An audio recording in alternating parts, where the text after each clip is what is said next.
is I'm going to be recording class. And I'm not going to be recording class in the sense that like you're going to see yourself.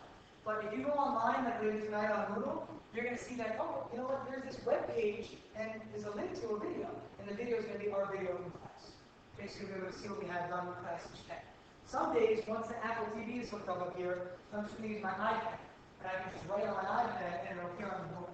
And I can record videos that way too. So what this does is it helps you guys. So just in case you have a problem, for example, you didn't get something and you didn't get a chance to ask it earlier in the class, you go back and look at the video. Or, you know what? You're sick tomorrow, right? For some reason you get a cold and you can't come in. No big deal in this class right now because at about 3 o'clock or maybe even earlier, you'll see a little link on Moodle and it'll have the video link for this class. Okay? So what do I mean by Moodle? Let me discuss what I mean by Moodle. So, Moodle. First, we go to the Loyola School, and I'm doing this so you guys all know the same thing.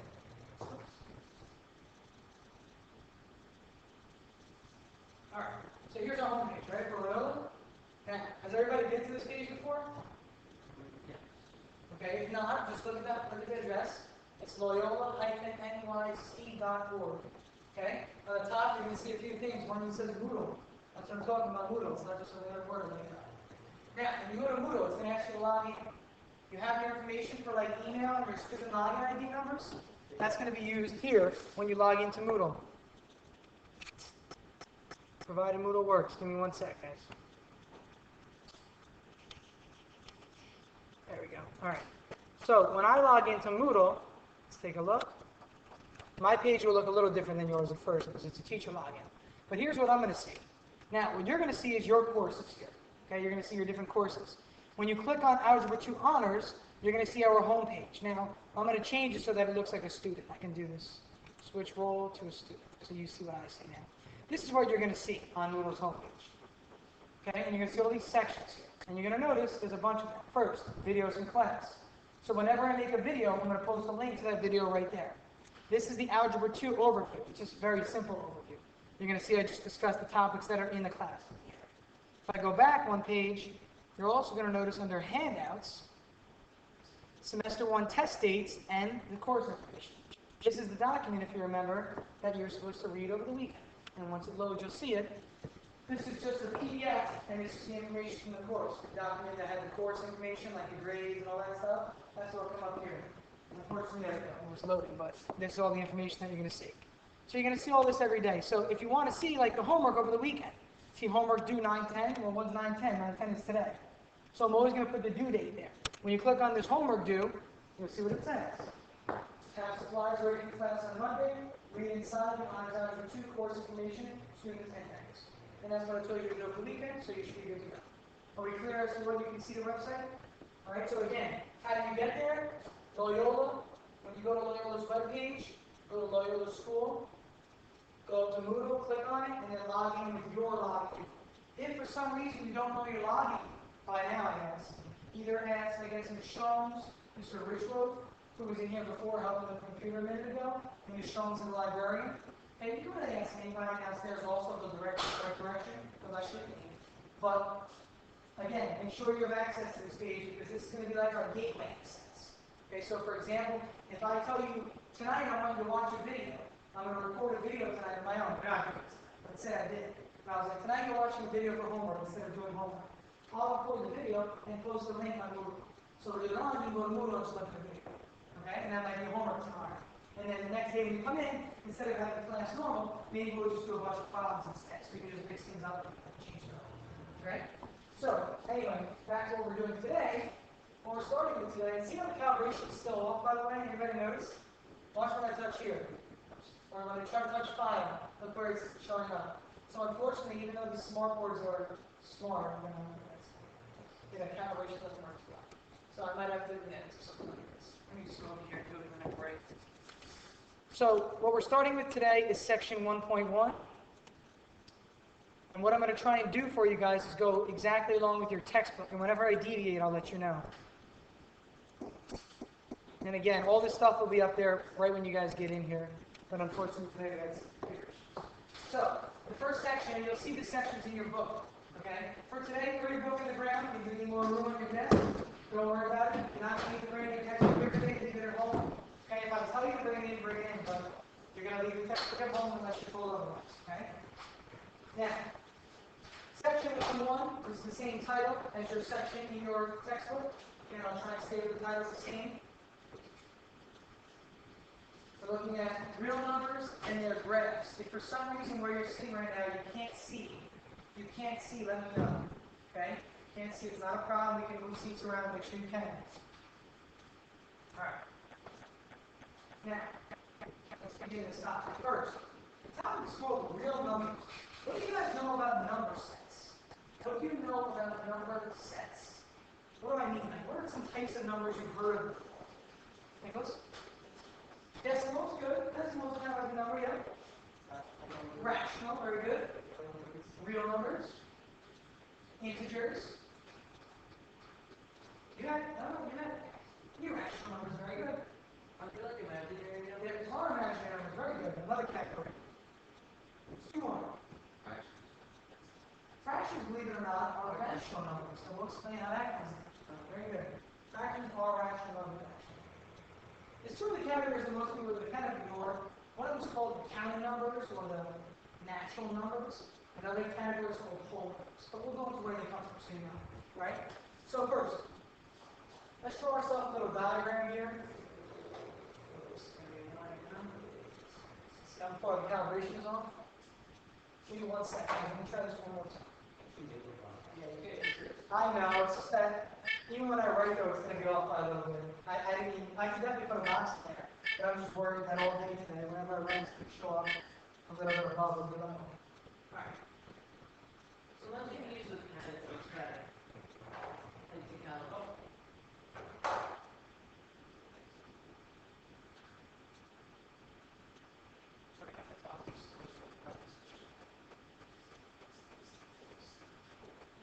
While that's loading, I don't know what's going on. While that's loading, on the top of this box that you're drawing your book, put real numbers. Okay? We'll write down real numbers at the top.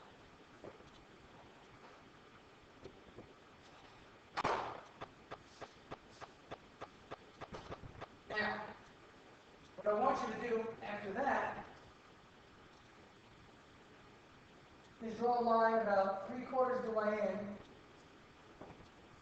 3/4 or 2/3, maybe the way in this way. Okay, at the top we're writing real numbers.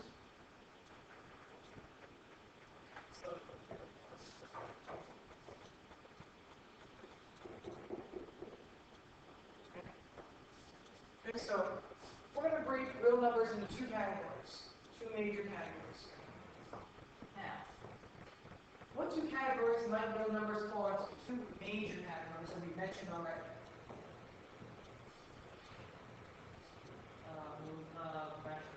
Rational and irrational. Good. Rational, irrational. Now, before we discuss what that means, let's think about the term normal.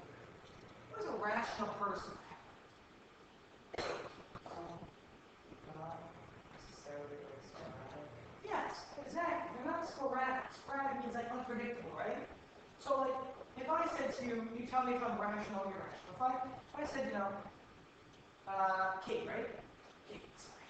Kate and Julie. So Kate. Kate, if you raise your hand and said, Mr. Howell, can I use the bathroom? I said, sure. And you just walked over to the door, opened the door, went to the bathroom, closed it. Is that rational or is that irrational?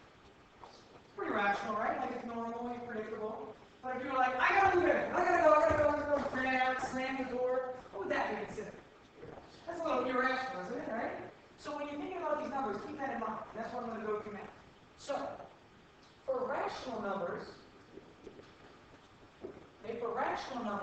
it is predictable. Let's write the word predictable.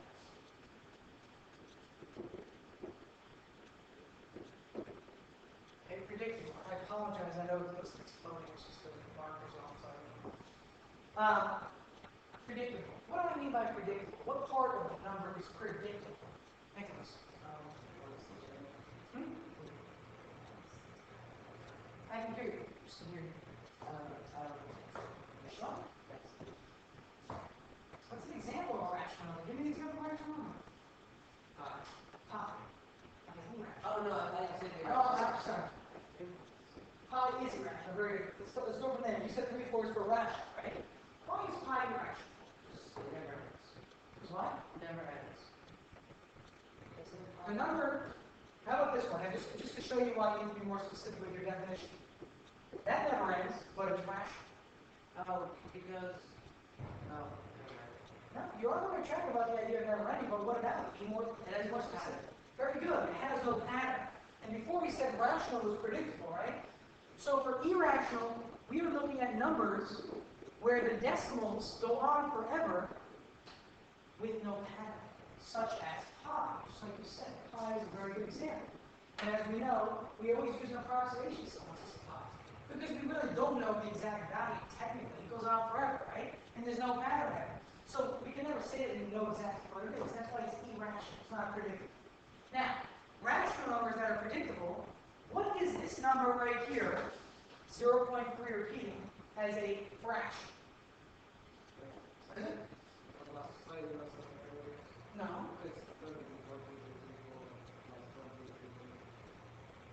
You were right the first time. You stop at a third. Yeah, man. Why would you think a third is 3 3 4? Was you confident that? well, because 33.13% is a third of 33.3 repeating is a third of 100, correct? There's no point in that. 3 goes on forever. A third is, this is a third. It's exactly a third, okay? So we're clear. Now, what I'm trying to show you is this. See how this is two integers, one over the other? What do we call that now? What's the word for this quantity? Fraction. What's another word for it? Division or quotient. The operations division is a quotient. What else? What do we call it? There's another one everybody always forgets. When you compare one number to another, we say ratio. You got that there? Ratio. Very good. Look at the word, guys. Ratio. You see it? It's in the word. So a rational number can either be a repeating decimal. I'm not going to write all this down, so you might want to write some of this down. A repeating decimal, a fraction, also known as a ratio, or it could be a terminating decimal. So what's an example of a terminating decimal? What is terminating? Anything? It ends. So give me a number that's a terminating decimal. 3.14. Okay, 3.14, because it ended there. He's not talking about pi now, he's talking about 3.14. Okay, which in reality is 3 and 14 hundredths. Right? As a mixed fraction, that's how you write that. So if I wrote this as a fraction, it would be 314 over 100. And think about that, it makes sense. If you take 314 and divide it by 100, you're just taking this decimal and moving it over 2 spots. 3.14, as he said. So take a look. We have a terminating decimal that was rewritten as a ratio or a fraction. We have a repeating decimal that was also written as a fraction. So in the category of rational numbers, we have 3 things.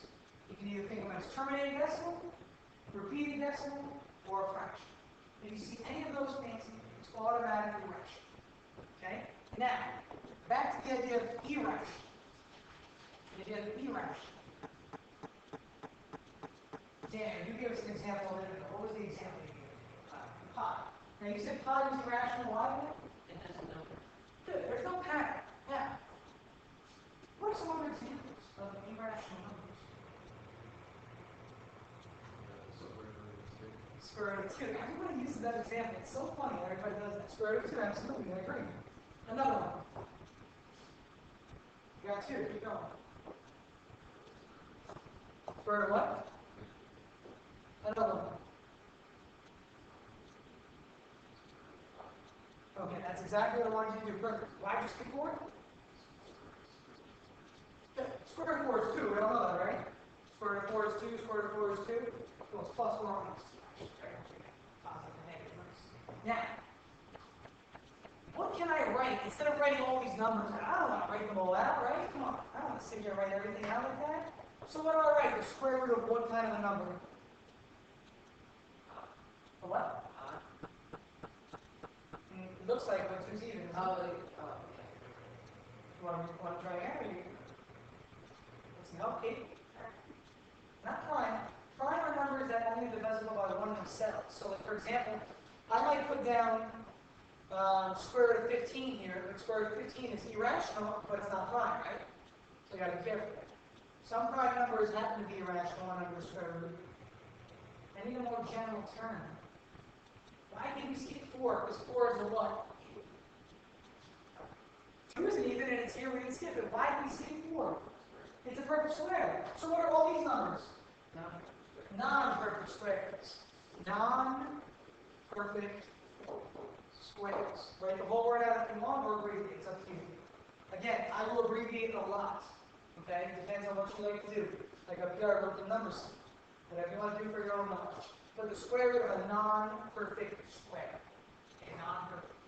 And the idea here is that we're generalizing. We're not just stopping at 2, 3, 5 and sitting there writing every number. Because now, watch this. If this is 2.1, isn't that a different number now? Square root of 2.1? But isn't it still irrational? So I don't want to write down all the possibilities. I'm just going to say non-perfect squares. Okay? We good on the irrational side? Okay, so again, irrational is not predictable. Not predictable. Type this in your calculator and look at the decimals. They'll go on forever with no pattern. Okay, with no pattern. Now, let's get back over to the rational side, because there's some other categories within rational numbers we have to consider. Okay, some other categories within rational numbers. What were the other categories of this? Whole numbers, what else? Decimals. We said decimals is not going to be considered its own category. It's good to know what a decimal is, but we're not going to call it its own category. Just because decimals are really just rational numbers in a sense. Right? Because if the decimal stops, we know that it's terminating, thus rational. So we'll leave it there. But whole numbers for sure. What else did we say? You said one over there. Integers. Imaginary is going to be different. That's going to be a whole other box. These are real. Imaginary is going to be its own entity. And we're not going to get that today. That's a whole other box. But that is, you're absolutely right. Just for the knowledge of the class, why do we get imaginary? Where do they come from? You remember? Anybody know where imaginary numbers come from?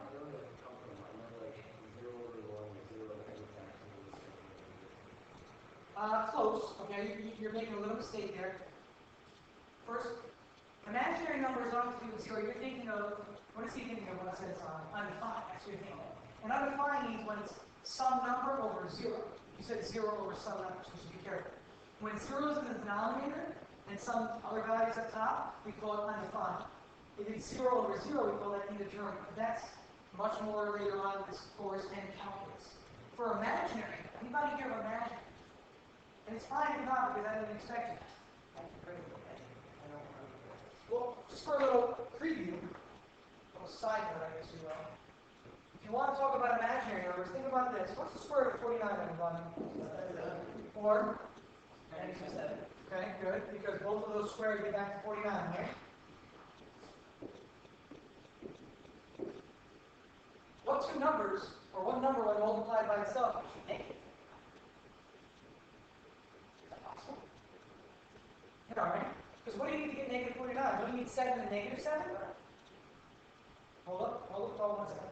You need negative 7 and 7. Are those the same numbers? Thus, there is no square root of this. So this is where imaginary comes into play. Whenever there's a negative under the radical, we're going to get back to imaginary. Okay? Next. So you just use the absolute values. Absolute values are different. And absolute values, I mean, I'm not going to get into, we're going to do absolute value later today, but it has nothing to do with imaginary numbers. Okay. We're going to call this something called I. But again, it's down the road. We're going to get to it. Okay? If there's not on this certain column, if there's other columns and maybe inside the square root, probably simplify. Can you simplify your answer? Well, whenever there's a negative under the square root, what you really need to think about it is this. So you negative 7 times 7. Then you can. No, well, here's what you need to do actually. And I'm just giving you a little preview. That's what you need to do actually. Because what's the square root of 49? It's 7, right? So now you have this negative 1 radical times some quantity 7. Or negative 7, depending on which root you're looking at. This is the thing that has no definition to it, or has the definition of an imaginary number. So we'll get more of that later. But the thing is, whenever you take a square root, you have to break it down into the same number twice. So you can't do 7 and negative 7. It doesn't work. Okay? I know it sounds like you want to do that, because you know negative 49 comes from 7 or negative 7. But remember, square root means look for a number when multiplied by itself that gives you that. That's why 7 times 7 gives you 49. Negative 7 times negative 7 gives you 49. That's why those are both plausible answers for this first one. But there is no number when multiplied by itself that gives you a negative value. And think about it. Why is that true? Square any number, guys. Square any number. Negative 8 squared. What do you get? Positive 8 squared, what do you get? So you're always going to get a positive number, right? Whenever you square something. That's why that negative on the radical doesn't make much sense. So, let's go back to our other slide now. So we're back to our categories. We still need to do our subcategories here. Okay. For rational numbers, within rationals, we said that we had integers, I heard whole numbers so far. Any other category? Count, good, count. Which your book, by the way, calls natural numbers, and I'll explain the difference, explain how much of a difference there. Let's start with integers.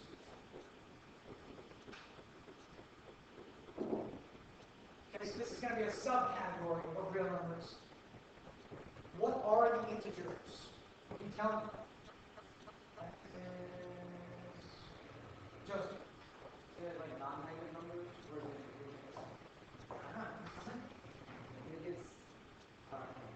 it's something. It's something like that. You're absolutely right. This. Oh no.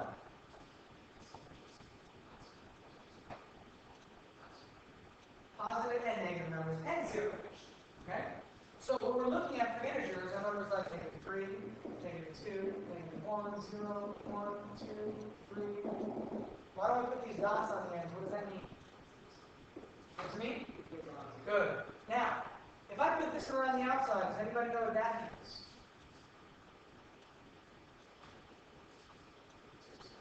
Very good. It's a set of numbers, which means it's a bunch of numbers. And then we use this word set. A set means a whole bunch. That's it. Okay, so if I had a set of, anybody here, well, nobody does it anymore, but I used to collect baseball cards. Like baseball cards? All right, cool. Very, very, very few do this. But if you have a whole set, what does that mean? You have a whole series. So you got the Topps 1994 set. Like I got the 1976 Topps set. It's worth a lot of money. You got every card ever made by Topps cards. It was in 1 through 404. That's a whole set. A set is just a whole bunch of stuff.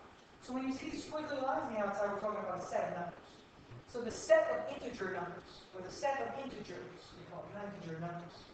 Now, there's another category or another type of numbers within integers that is even smaller set, or another subcategory. And we mentioned the two of them. One was whole numbers, and one was counting numbers. What is the difference between the two of them? This might be a review, it might not, we might go into it more. What is the difference between counting? For example, you said counting before, right, Patrick? You said counting. What do you mean counting? What are the counting numbers? Don't they actually positive? Absolutely, that's perfect. Because what do you do when you count? Can you count negative numbers, really? Not really. I mean, theoretically, you could say, sure, a negative quantity, like if you owe the bank money, say you made a lot of money last year, but then this year you lost a lot of money. You owe the bank money, that's a negative amount. But what we're trying to figure out now is counting numbers. Counting numbers are like, where would you start counting? Believe it or not, you can't count zero. That's the whole idea. So that's why it's positive numbers. When we get into the other set, we're going to include zero there, but the counting numbers just start with 1. Okay? So the other set is the one that we're going to include zero. So the next set we're going to look at are whole numbers. Okay, whole numbers. And whole numbers, so we have a set, we're going to set. Whole number is going to start at 0. And continue to go on further and further and further.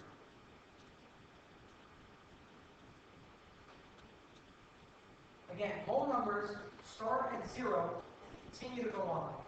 The only difference between whole numbers and counting numbers is that whole numbers has a 0 in the center. That's it. Okay? It's really kind of, I don't know, annoying, I guess is the word for this, but the last subset that we were just talking about again is counting numbers, and your book is not called as counting numbers. Your book calls them natural numbers, which is an old term. The book is a little book. It's a great book. I actually like it a lot, which I don't see in little textbooks. It's a very good book. But they use the term natural numbers, so just so you don't think I'm crazy when you look at your notes later or look at your textbook. It's the same thing as counting numbers, okay? So this starts with a set 1, 2, 3, goes all the way to, what's all the way to the right? What's the biggest number we call, or the idea of the biggest number? Infinity, good. And infinity is an idea, right? It's not really a number. Can you ever get there? No. Because you can keep counting bigger and bigger, right? trying to get to infinity. It's the idea of an endless boundary. There is none. It goes on and on. The idea that the universe is infinitely large, it expands forever, might not be true. It might be true, but the idea of infinite is that it goes on forever. So these go on and on and on. So again, we have the counting numbers of 1, 2, 3. This is our smallest set. Then we go to a larger set of whole numbers that include 0. After that, we go to an even bigger set, which is the whole numbers, but they're also what? The negatives. Then above that, we have the rational numbers, which are like integers, but they can also be fractions and decimals. Okay? And then aside from that, we have this whole other category here called irrational numbers, which are different just because there's no predictability to their decimal value. Okay? Questions so far? We're good on time. Good? We got about 6 minutes. Yes. So, integers, whole numbers, counting numbers, all of them are all rational. Correct. Exactly. This is the major category, and this is also rational, but it's specifically an integer. A whole number is an integer and it's rational. Think about it. And go further. Counting numbers down here. Counting numbers down here.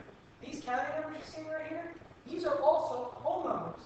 They're also integers, and they're also rational. That's what I mean by a subset. Okay? So it's a set within a set. So this is like, the counting numbers are whole numbers, and the whole numbers are integers, and integers are, like, they keep getting bigger. Correct. The integers are rational, and then finally rational numbers are what? What's above that? What was the top of the whole thing? Real numbers. Real numbers. Very good. All right.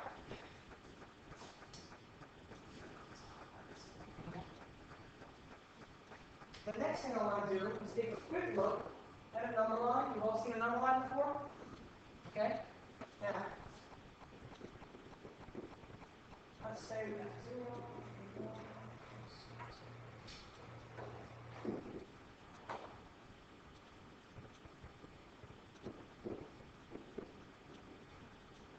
So we've got a number line.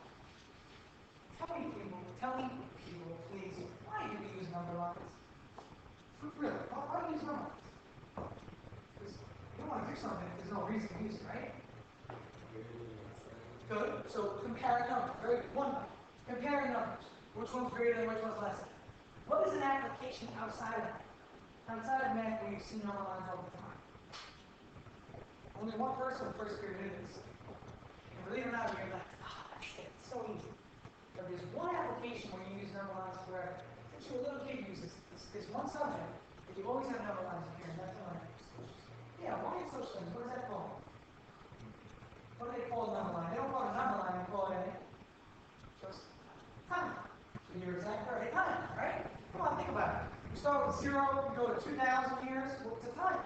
We look at all the major, catastrophes or all the major empire turnovers, so like the Byzantine Empire, the Aztec Empire. We want to know when they occurred, right? Relative to each other. We always use a timeline. A timeline.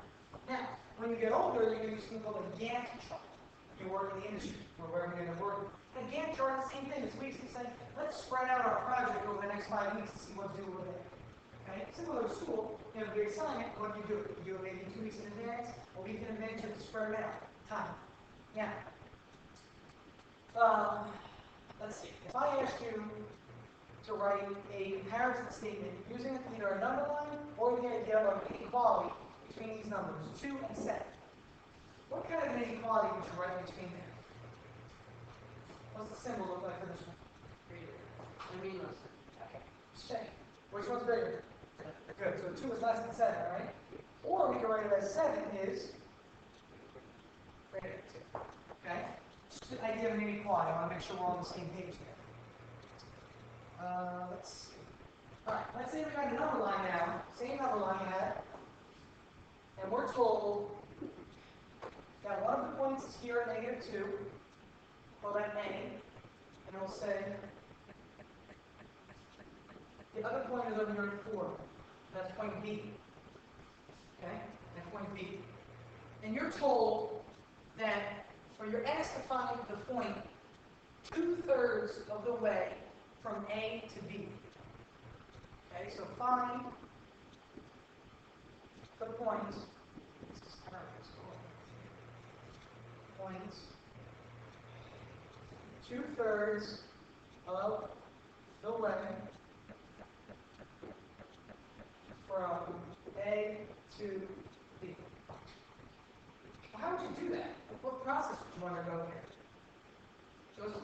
Well, because obviously 4 negative 2 is 6, so you just count 2. Yeah, I mean, take a look. This is 6 apart, right? How do you know 6 apart? 4 and 2. Yeah, good. You see that this is really like the distance of 2 here. This is the distance of 4, plus the whole distance is 6. So if the whole distance is 6, and I want to know the point 2/3 of the way across, what do I do? Add 2 to negative Careful, 2/3. 2. So that's all I have 4. Yeah, so now, this whole distance is 6, right? And we want to go 2/3 of the way. What does of mean in math? Multiply. Very good, multiply. So 2/3 of 6, what does that equal when you multiply those? 4. Good, again, multiply it any way you would like. 2 by 6 is 12, over 4 is 3, over 3 is 4. Okay, so it's 4. So we start here, and we count 1, 2, 3, 4. There's your answer. So what number or what value is 2/3 of the way from A to B? The answer would just be 2. Okay? You gave the answer as 2 in the beginning, and I understood what you meant, but I wanted you to explain it further. Okay? So the idea is that you get the value of 4 because it's 2/3 of 6, and that 2/3 moves you over 4 spots to the other 2. Okay?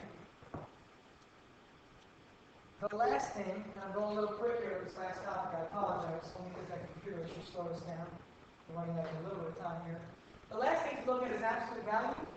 And I want to make sure we're clear before we end the day on what absolute value is. Quickly, we can give you a quick definition on our own, or from a book that they read about what absolute value is. Very good, that's it. The distance from 0.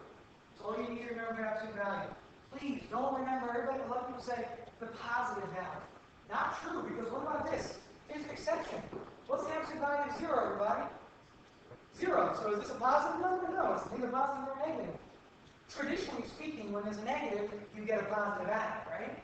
Again, so the absolute value of -5 is equal to 5. And the absolute value of a number like positive 7 is just 7. So yes, we do get positive answers here, but don't forget, absolute value is still 0. It's 0 to start. It feels like a negative on the outside, and then we could have it at the end. Like the negative out here? Yeah. Absolutely.